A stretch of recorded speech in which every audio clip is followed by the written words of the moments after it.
Bab 2762. Jika ada akhir ceritanya. Wanita bergaun polos. Destiny. Saat melihat wanita bergaun polos, Keitsu mengerutkan keningnya. Dia tidak menyangka wanita ini ada di sini. Dia tahu bahwa wanita ini tidak masuk akal dan tergila-gila melindungi kakaknya. Segalanya sedikit merepotkan. Keitsu berpikir sejenak dan hendak berbicara. Pada saat itu, ruang waktu tiba-tiba retak di kejauhan, dan detik berikutnya, seorang pria berkemeja biru berjalan keluar perlahan. Master pedang berbaju biru. Melihat master pedang berbaju biru, wajah Keitsu menjadi semakin jelek. Ketika dua orang ekstrim ini bertemu, segalanya menjadi rumit.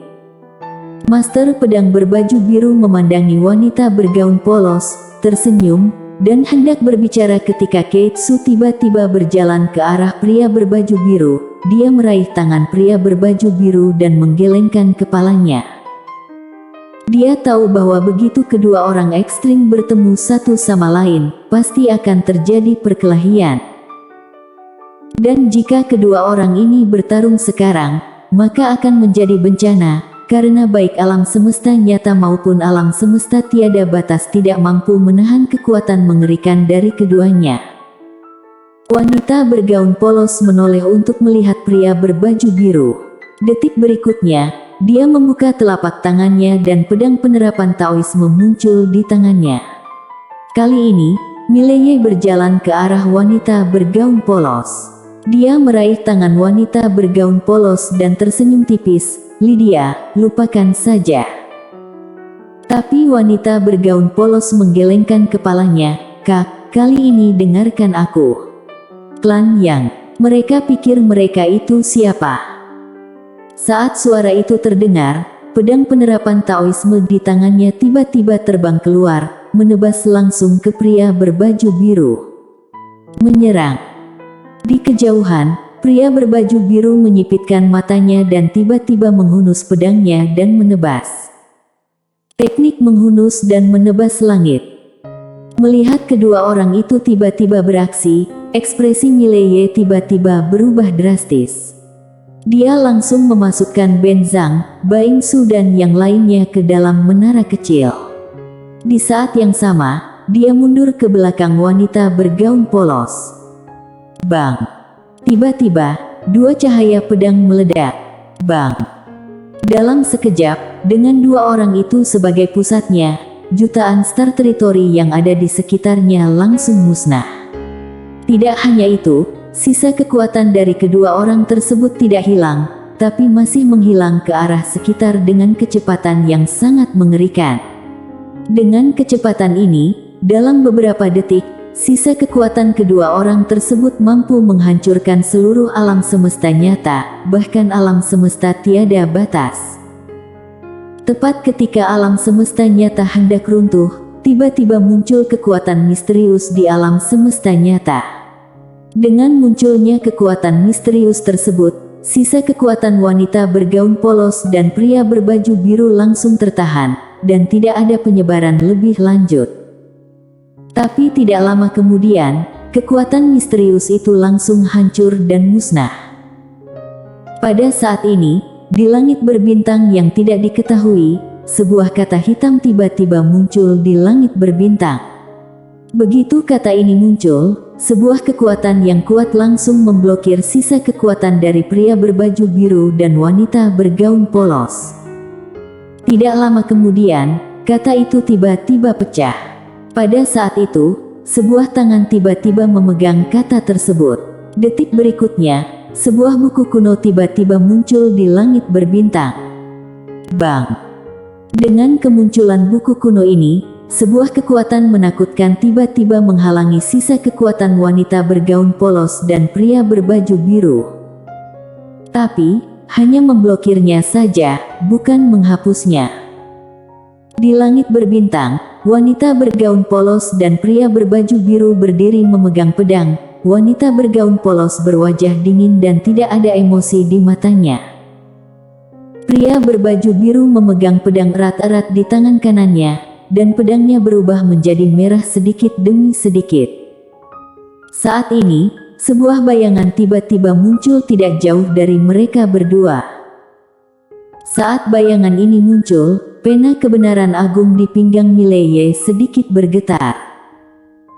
Bayangan itu tiba-tiba berbisik, jika kalian berdua mengambil tindakan lagi, alam semesta nyata ini akan segera runtuh, dan alam semesta tiada batas juga akan segera runtuh. Miliaran makhluk spiritual akan mati karena kalian berdua. Wanita bergaun polos berbalik dan menatap dingin ke arah bayangan dan berkata, "Jangan lihat aku. Jika kalian benar-benar ingin bertarung, aku tidak bisa menghentikannya. Tapi, jika kalian benar-benar ingin bertarung sekarang, pernahkah kamu berpikir tentang dia?" Saat dia berbicara, dia melihat ke arah Mileye. Setelah wanita bergaun polos terdiam beberapa saat, dia menatap pria berbaju biru dengan ekspresi garang. "Kalau bukan karena kakakku, aku akan membunuh klan yang di depanmu sekarang juga. Mari kita lihat apa yang bisa kamu lakukan."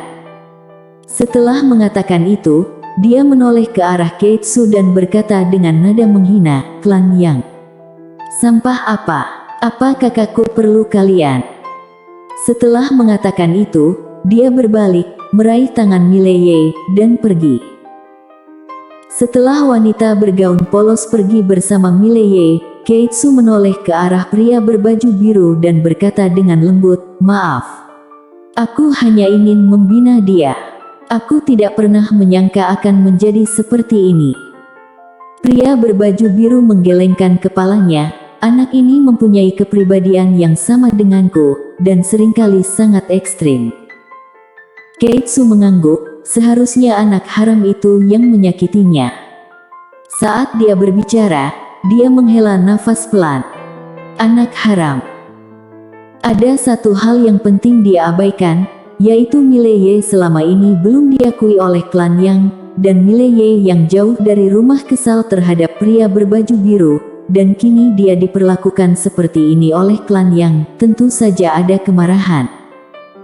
Dalam keadaan seperti itu, orang-orang klan Yang masih mengincarnya, jadi dia tentu saja marah. Seolah memikirkan sesuatu, Keitsu memandang pria berbaju biru dan berkata lagi, "Maaf, aku tidak menangani masalah ini dengan baik." Pria berbaju biru meraih tangan Keitsu dan berkata dengan lembut, "Dengan karakter anak ini, aku khawatir dia tidak akan kembali ke klan Yang." Keitsu terdiam. Dia sudah bisa merasakan bahwa karakter Mileye sangat mirip dengan pria berbaju biru, yaitu seringkali sangat ekstrim. Sekali dia memilih keluar dari klan Yang, dia pasti tidak akan kembali lagi. Pria berbaju biru tiba-tiba berbalik dan melihat bayangan di kejauhan, tapi dia tidak berbicara. Setelah hening beberapa saat, bayangan itu berkata, "Segala sesuatunya tidak sesederhana yang kamu kira." Pria berbaju biru terdiam. Bayangan itu menghela nafas dengan suara pelan, "Perkembangan segala sesuatunya benar-benar di luar kendaliku. Yang bisa kukatakan hanyalah, jagalah diri kalian di masa depan. Entah akhir cerita sedih atau bahagia, itu semua ada di tangan kalian." Setelah mengatakan itu, tubuhnya berangsur-angsur menjadi ilusi, dan segera, dia benar-benar menghilang dari tempat kejadian. Setelah pria berbaju biru terdiam beberapa saat, dia berkata, "Kate, aku pergi dulu." Setelah mengatakan itu, dia langsung menghilang. Di tempat itu, Keitsu terdiam lama, lalu berkata, "Sampaikan perintahku, mulai sekarang, Mileye akan menjadi calon kepala klan Yang, dan melihatnya seperti melihat master pedang." Mendengar ini, ekspresi Malfengu dan orang lain di sampingnya tiba-tiba berubah drastis. Bertemu dengannya seperti bertemu master pedang. Jelas sekali, Mileye ini adalah ketua klan yang berikutnya. Di lapangan, Keitsu menghela nafas dengan suara rendah, "Pasangan ayah dan anak ini." Setelah mengatakan itu, dia berbalik dan pergi. Setelah pria berbaju biru berkelahi dengan wanita bergaun polos, itu secara langsung merusak sumber energi seluruh alam semesta nyata. Dapat dikatakan bahwa alam semesta nyata saat ini secara langsung rusak energi vitalitasnya. Jika pemilik pena kebenaran agung tidak turun tangan secara paksa, seluruh alam semesta nyata akan musnah seluruhnya. Kekuatan keduanya sungguh menakutkan. Meskipun pemilik pena kebenaran agung menyelamatkan bagian alam semesta nyata ini, seluruh alam semesta nyata masih rusak parah dan energi vitalitasnya terluka. Di suatu tempat di langit berbintang, Lydia berjalan perlahan sambil memegang tangan Mileye. Mileye tersenyum dan berkata, "Lydia, kenapa kamu ada di sini?" Lydia berbisik, "Aku merindukanmu." Mileye tersenyum tipis, "Aku juga." Saat dia berbicara, dia memegang tangan Lydia dengan erat. Lydia menoleh ke arah Mileye, "Kak, apakah kamu lelah berjuang sendirian?" Mileye menggelengkan kepalanya, "Tidak lelah." Lydia terdiam. Mileye tersenyum dan berkata, "Aku tahu maksudmu, Lydia, tapi menurutku ini bagus. Aku akan bekerja keras perlahan-lahan. Jika aku mengandalkanmu dalam segala hal, aku tidak akan pernah bisa melampaui kalian di masa depan." Lydia ragu-ragu untuk berbicara. Mileye tersenyum pahit, "Tidakkah kamu ingin mengatakan bahwa sekeras apapun aku berusaha, aku tidak bisa melampaui kalian?" Lydia menggelengkan kepalanya sedikit, "Kak, tahukah kamu apa yang kutemukan?" Mileye sedikit penasaran, "Apa yang kamu temukan?" Lydia menengadah ke kedalaman langit berbintang, dan dia berkata dengan lembut, "Seseorang yang menulis nasib orang lain, nasibnya juga ditulis oleh orang lain." Mileye sedikit bingung, "Lydia, apa maksudmu?" Lydia menggelengkan kepalanya sedikit dan tidak berkata apa-apa. "Mileye." Lydia berhenti tiba-tiba. Dia melingkarkan lengannya di pinggang Mileye, lalu menyandarkan kepalanya di dada Mileye. Matanya terpejam perlahan, dan senyuman menyentuh muncul di wajahnya. Mileye berbisik, "Lydia." Lydia berkata, "Kalau ceritanya ada akhir, kuharap akhir kita seperti ini." Setelah hening beberapa saat, Mileye berkata dalam hatinya, "Kak Pena, apa terjadi sesuatu?" Pena kebenaran agung berkata, "Aku tidak tahu." Mileye sedikit mengernyit, dan hendak berbicara ketika pena kebenaran agung tiba-tiba berkata, "Kak, bagaimana aku tahu tentang dia? Lagi pula, selama kamu tidak memiliki masalah, dia baik-baik saja jika kamu baik-baik saja, dan jika kamu punya masalah, dia." Pada saat ini, dia tidak berkata apa-apa lagi. Selama beberapa hari terakhir, dia telah memahami sebuah kebenaran, yaitu kebahagiaan dan kemarahan Destiny semuanya didasarkan pada Mileye. Dia tidak bisa melihat Mileye menderita ketidakadilan.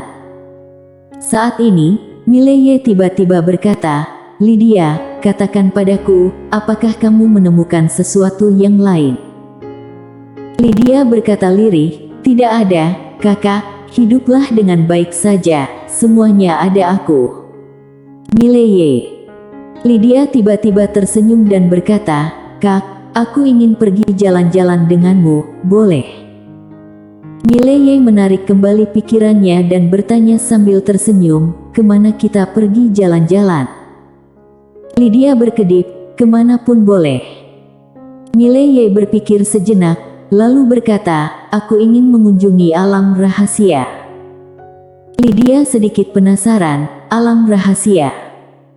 Mileye mengangguk dan berkata dengan serius, "Sebelumnya sangat berbahaya mengunjungi alam rahasia yang misterius, jadi aku ingin mengajak kamu mengunjungi alam rahasia."